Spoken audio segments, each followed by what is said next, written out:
หลายลีเนาะอันแรกกันคือออกของอ้ายได้มีมาให้เนาะพี่น้องเอ้ยมีมาให้น้องล้างเพิ่นเอาไว้ให้เพิ่นต้มกินเอาแรกกันเลยก็ไหนก่อนขอบใจเด้อไอ้ก็ขอบใจกันเนาะไอ้ซื้อได้เด้อบ่แม่นว่าไอ้เอามาให้บ่เป็น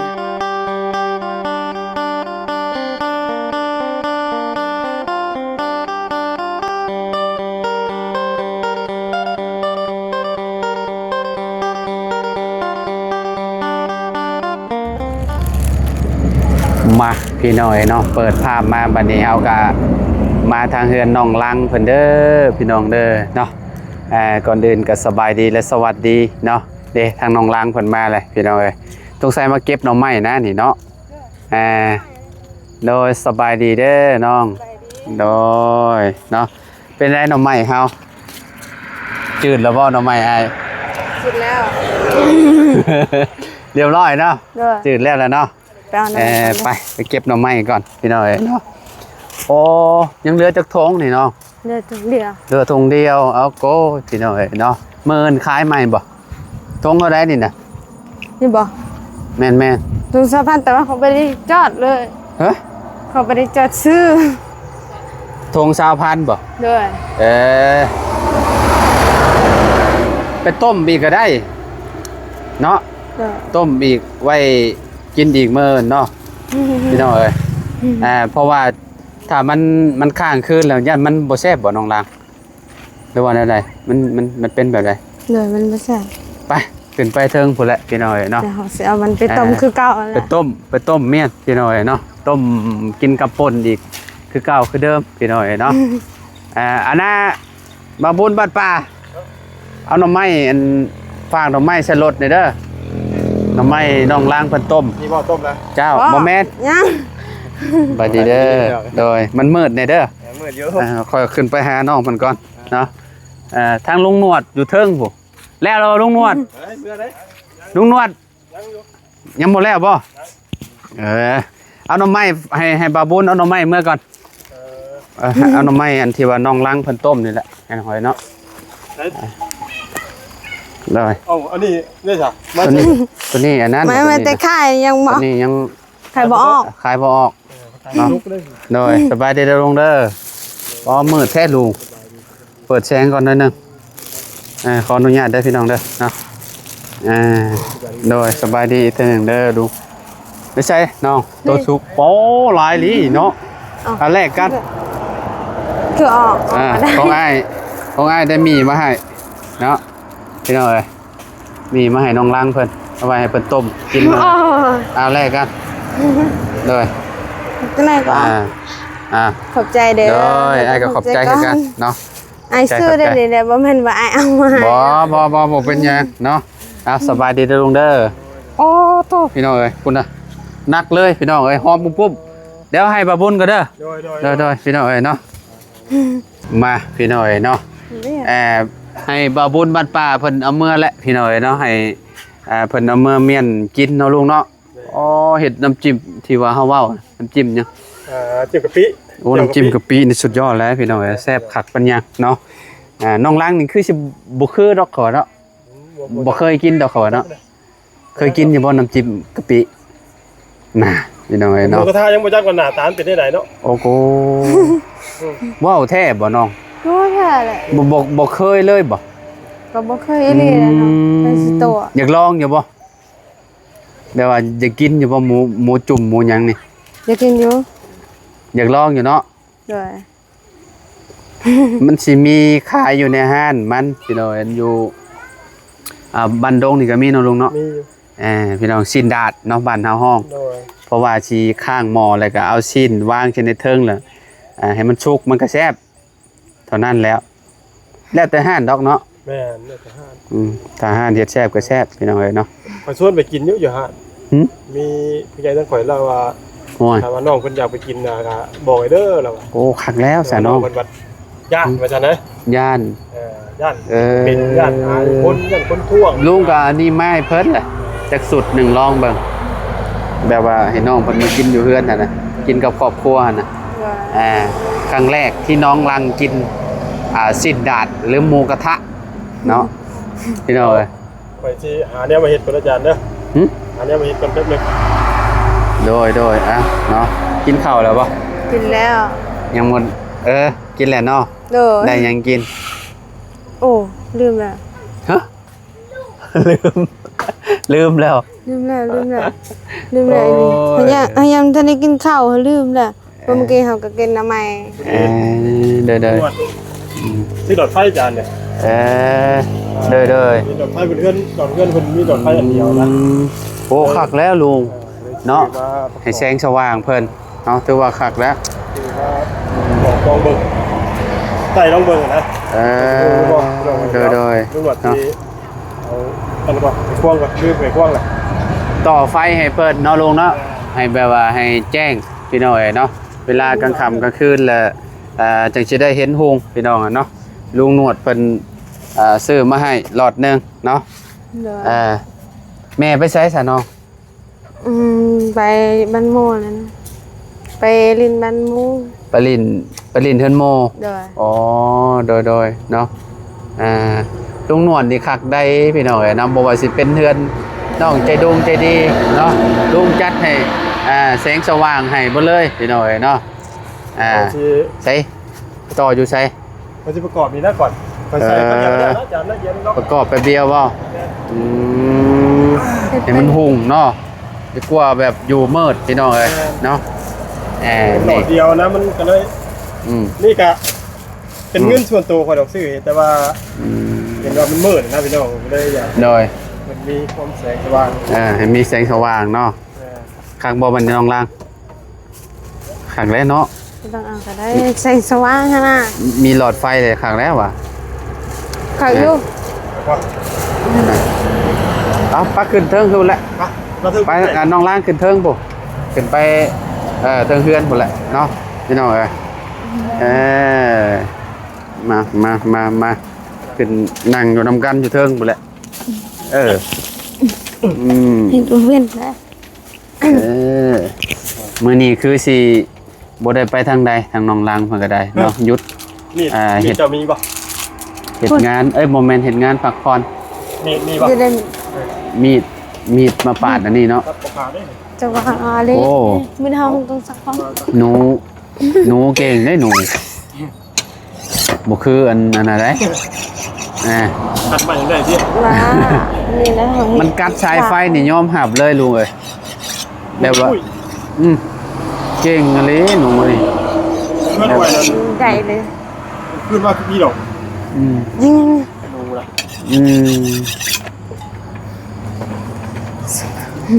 อยู่ตั้งเฮือนเหรอคือการขวบเขียบโอ้คือพี่หลงนะ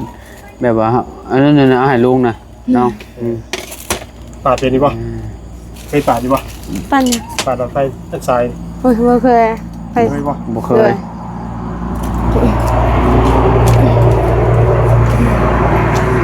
เปิดเลยปุ่งจ่างเลยแล้วบ้านเนาะโอ้ตายคมเลยนี่อ๋อตัวคมหมดพี่แท้ได้กับเจ้าเราอันนั้นเนาะน้องล่างเนาะเอาไปปอกน้ำไม้นี่คักคือยังนี่เลยลุงเอ้ยโอ้คมไม่ได้พายเละนี่กัน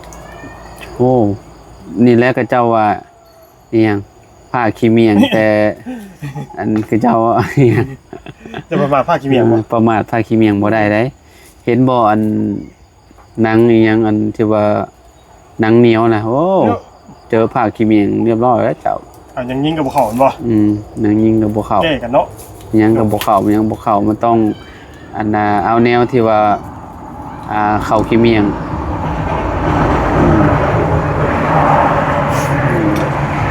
มื้อนี้พากันนี่แหละพี่น้องอยู่จนค่ำพี่น้องเนาะอยู่เฮือนน้องล่างเนาะแบบว่าหลายคนเด้แม่นเป็นได้มื้อนี้ทีมงานรวมโตกันหลายเลยมื้อนี้เนาะมาแบบอบอุ่นเลยพี่น้องเนาะคือเฮานี่เฮงมาก่อนหมู่แต่เช้าแม่นบ่แม่นข่อยมาก่อนหมู่แล้วแต่เช้าเจ้าชวนข่อยเช้านี่เจ้าลงมาพี่เลยบ่แม่นข่อยมาพี่มาหาน้องลังเลยเช้านี่ข่อยมากับมาไปเจอเราอันไปหาหน่อไม้แล้วก็เลยซื้อหน่อไม้น้ำลาวว่าอันต้มให้เด้อว่ะเอาไว้กิน ปอกกินยำแรงๆพี่น้องเนาะ เราถามหาอยู่มาแล้วบ่เราอ่ะ ถามหาข่อยบ่ตัวแล้วเหรอตัวขึ้นมาก่อนแล้วเหรอจังหน่อยอันสั่งเมียนเพิ่นบ่มาอีกแล้วอยู่แน่เนาะคือเมื่อบ้านเนาะลังเนาะโดยใส่ตัวรอบ2แล้วเราเครียดเนี่ยข่อยเลยหมดน่ะเราโอ้ยข่อยจนหายเจ้าเราอ่ะคนอุตส่าห์อันหามาไว้ให้เราอ่ะ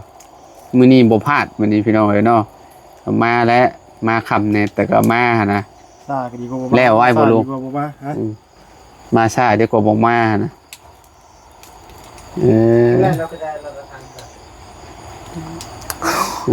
คั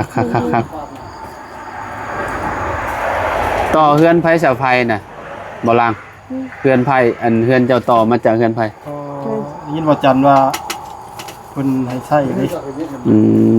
ว่าไผที่ว่าเพิ่นตั้งเกี่ยวกับสัญญาณอินเทอร์เน็ตโอ้คักแล้วซะเนาะใส่มันก็คักแล้วซะแบบใช้ฟรีนะแต่ว่าก็ใช้ฟรีก็คือเห็นแล้วสายก็ต้องแต่งกันนั่นแหละต้องกระดานนั่นแหละต้องเบิ่งนั่นแหละเนาะแบบว่าเฮือนแบบนี้ซ้ำบาทนี่โอ้มันแบบ Wi-Fi เลยแหละแบบนี้พี่น้องแบบเร่งรัดแบบว่าบ่ได้มีพิธีพิธันอย่างพี่น้องเพราะว่ามันเป็นเขาใส่แบบพอหน้าซื่อว่าเห็นเพิ่นบ่มีที่เจาะตัวไปสบายอยู่หลอดตัวนี้ใส่ได้บ่ใส่จุดในน้องนี่หรือว่ามันหุงแค่คอยได้คอยละตะกี้มันอยู่ข้างหลังบ่ได้น่ะแม่นบ่อาสิย้ายมามื้อนี้ได้แม่นนะแม่นบ่เพราะว่าตะกี้นั่นเมื่อคืนข่อยมาถ่ายยามหลอดนี่เด้พี่น้องนี่เวลามากลางคืนวันนี้แล้วพี่น้องมันบ่สว่างเด้มันก็ยังบ่ได้ค่ำพี่เลือกได้นี่จำนี้นะมันก็หาก็6 โมงจักนาทีพุนี่ข่อยมาแต่ละมื้อข่อยมืดก็รถว่าเห็นมื้อนั้นน่ะพากันเปิดไฟเปิดอยู่หลังบ้านข่อยก็เลยซื้อไม้เพิ่นซะจัดเลยแสงครบสว่างเพิ่นโดยพี่น้องเนาะอยู่ในความมึนๆมาหลายเลยเนาะก็เลยเอาให้แสงสว่างเพิ่นทางลุงพี่น้องเนาะขัดอยู่ได้หลอดไฟนี่หุ่งดีเลยลุงเอ้ยเนาะอยู่ในเฮือนนะฮะเนาะแบบว่าจวดเลยพี่น้องเนาะแบบเฮาเปิดนี่ถ้าเบิ่งบัดเปิดนี่สว่างคักปานยังได้นี่ลองเบิ่งเนาะอันเฮือนน้องสิดีก็หลอดไฟจักสิมามื้อใดหลอดไฟนี่ล่ะว่าเพิ่นจะดีกันนะแม่นตัวนี้บ่ตัวนั้นมันแพงกว่าเด้แม่นบ่แม่เพิ่นจะดีมาครบเบิ่นแล้วว่าอันพวกอุปกรณ์แบบว่าเป็นปลั๊กปิกครบหมดเลยจันมีแต่ของมียี่ห้อทั้งนั้นเซฟข่อยเบิ่งอยู่เมื่อวานเนี่ยบ่เขาว่ามีแต่ของดีๆเลยเขาว่าคักอีหลีแล้วส่งตรงมาเลยแบบว่าเงินน้องเพิ่นอาจสิบ่ได้ใส่กระดานเลยนะใส่เต้านั่นอย่างเดียวเพราะมันพอมีเต้าแล้วครับบ่ต้องจำเป็นเนาะแม่นถ้าใส่กระดานก็สิได้เนาะมีนั่นแล้วก็สบายแล้วมันสิยากหยังบ่ต้องใส่ก็ได้เพราะว่ามันรวมอยู่ในหม่องเซฟไปแล้วก็เจ้าก็แยกกันไปเด้แยกพวกปลั๊กเสียบพวกอันนั้นก็ได้สิเป็นหยังก็มีแต่ว่าของที่ว่าทั้งอันสร้างไฟฟ้าเพิ่นมาก็สิเก็บไว้เพื่อว่าให้ครอบครัวอื่นนะเอาได้เอาคือเก่าได้พี่น้องเลยบ่มันบ่ได้มีแต่ครอบครัวอันน้องเพิ่นผู้เดียวเนาะกับมีเบิดเพราะว่าเขาเสียเงินไปแล้วเด้แม่นเอาเลยเขาก็ต้องเอามาแต่ว่าเขาก็คิดไว้ครอบครัวที่เพิ่นแบบคือจังซี่แล้วพี่น้องเนาะอย่างพี่น้องล้างแบบบางทีเฮ็ดเงินอย่างแล้วเนาะอยากแม่นอยากเปลี่ยนกระดานใหม่เนาะแม่นก็คือจังซี่พี่น้องว่าเปลี่ยนให้นะครับบ่แม่นว่าโน่นมาได้จังหวัดไปใส่อีกเนาะพี่น้องครับผมคิดไว้คือเก่าแสบตาเลยเปิดแฟลชใส่ตาเราพี่น้องลังกันได้เขาขอสิมันคือบ่ได้เนาะเราบ่ต้องขอดูขอมันก็นักก็จานเนาะลองได้สิเป็นหยังมันอันนั้นบ่มันปิดบ่ได้บ่มันคืออะไรนะคือปูนปุ๊บ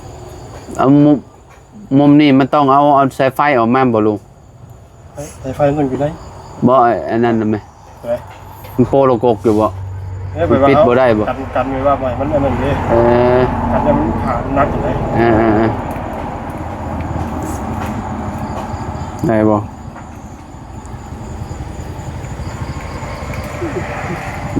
มันหมุนยาก ไปใหญ่กว่าเนาะ ลองบ่ขอดดูเนาะ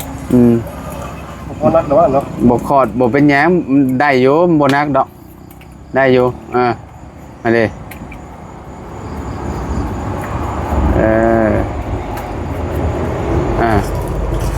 เอา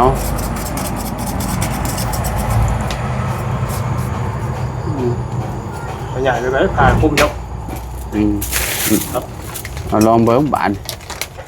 บ่ได้ถ่ายนี่เนาะ ถึงอยู่บ่ จับเด้อดังเด้อ จับน้องลาง จับตัวนี้ จับทรายมัน จับ จับไป เด้เนาะเอาแขวนไว้อยู่หั่นน่ะนั่นน่ะตะปูนั่นก็ได้ หรือว่าลบเดียวปุ๋ยทุ่ง น้องเพิ่นนั่นก้อน เอาแขวนไว้รถนี่ ทาก่อน นี่แขวนไว้อยู่นี่ก็ได้แขวนไว้ก็ลง เอาว่าอย่างนี้ แขวนไว้ก่อนไปใส่นี่ มันบ่ฮอด คล้องเปลี่ยนเงินแล้วข่อยตกมันน่ะ แขวนไว้แขวนไว้หั่นแหละเอาใส่ คุณชายบ่ถึงนั่นยับมาพี่เด้อ เอาบอกก่อนบอกโทรศัพท์ ใส่ บอกโทรศัพท์ โอ้พี่น้อง โทรศัพท์ไอ้ ถอดออกก่อน ถอดก่อน ถอดล้อมมาก่อนเราบุยปักด้วยจานเลย โอ้หุงจากลบบาทนี่โอ้สุดจัดเลยบาทนี่ลุงเอ้ยนี่ป้าหุงเฮงเลย จ้าตา คักคนน่ะเห็นฮอดน้องล่างนี่บ่ให้เว้าเห็นฮอดขี้เมียงวัดคนน่ะเห็นเอาโอเคได้แล้วลุงเอ้ยเนาะถือว่าคักแล้วพี่น้องเอ้ยเนาะกาอย่าอื่นจังว่ากันอีกที่นึงเนาะ แม่นว่าอยากเปลี่ยนสายเปลี่ยนยางพี่น้องมื้อนี้มันค่ำมันค่ำแล้วก็ให้เพิ่นอันนี้ก่อน แม่นี่หมดมาเพื่อว่าย่านดูข้างหลังนะพี่น้องเพราะว่าเมื่อวานนี่โดดให้ลุงหนวดเปิดเพจโดดอยู่จ่อหน้าบัดว่าตัดคลิปโดดเห็นหน้าในหูดังในคลองเลยบ่เห็นห้องเอามานั่งบัดนี้เนาะนะพี่น้องเอ้ย ดอกไม้กะโดยเป็นเงินไปเองจานเลยกะโดยผู้ใหญ่อย่างเรื่องจากว่าเอาว่าไงเอาขอใจเลยเนาะครอบครัวเพิ่นโดยเป็นได้ไรนะพี่น้องกะคืออนาถาอย่างที่แบบที่เห็นเนี่ยพี่น้องเลยชื่อบริแพงบริหลวงของเราแสนสักปลายเนี่ยพี่น้องโดยเพื่อว่าอย่างน้องเพิ่นมีเสียงสว่างอีกแต่หลอดนั่นกะเจ้าก็ย้ายไปทางหลังเจ้าก็ได้เนาะต่างซอยเพิ่นแม่นแต่ว่าปลั๊กไฟเนาะเดี๋ยวผมมีก็กินนี่เนาะแบบว่าสุดเลยกินนี่เนาะแบบว่าไปนั่นโว้พี่น้อยเนาะแบบว่าเวลาไฟสดไปยังมาคือจีกุ้มรวมมองหันเนาะคิดว่าได้กะถ่ายว่าทางสร้างเพิ่นเนาะสร้างเงินสร้างไฟเพิ่นได้กระดานไปนะหน่วยกระชีบางทีก็สิมาเปลี่ยนทางน้องเพิ่นเหมือนกันเพื่อว่าโดยให้มันใหม่กว่าเก่าโดยครับเพราะว่ามันเขาออกมาเนี่ยป้าไว้มันกับมูมี่บริหารบริหารอย่างเนาะแมนถูกต้องแล้วนำใช้กับคนที่ว่าครอบครัวที่เป็นขาดเคินอีกนะโดยได้ป่ะจ๊ะโดยไปสาลุงไปได้ครับตำรวจจับไปได้แบบนี้เด้อมาแต่ว่าฝักปืนฝักไฟกับระวังเลยเนาะแม่นแหละระยะครับปักกระเสียวมีปังต้องระวังเนี่ยแหละคือลุงบอกแหละเดินน้องลังเด้อเจอในสารคลิปเนี่ยน้องลุงหน่อยเขาจะขอจบคลิปปิดคลิปเด้อพี่น้องเด้อขอบคุณพี่น้องที่มาหับชมคลิปเนาะมาหับชมเนี่ยเป็นกำลังเชียร์แรงใจให้กับทางตัวทางจานน้ำโดยทางทีมงานเท่าแหละเนาะสบายดีเด้อสบายดีน้องลังเด้อโดยไป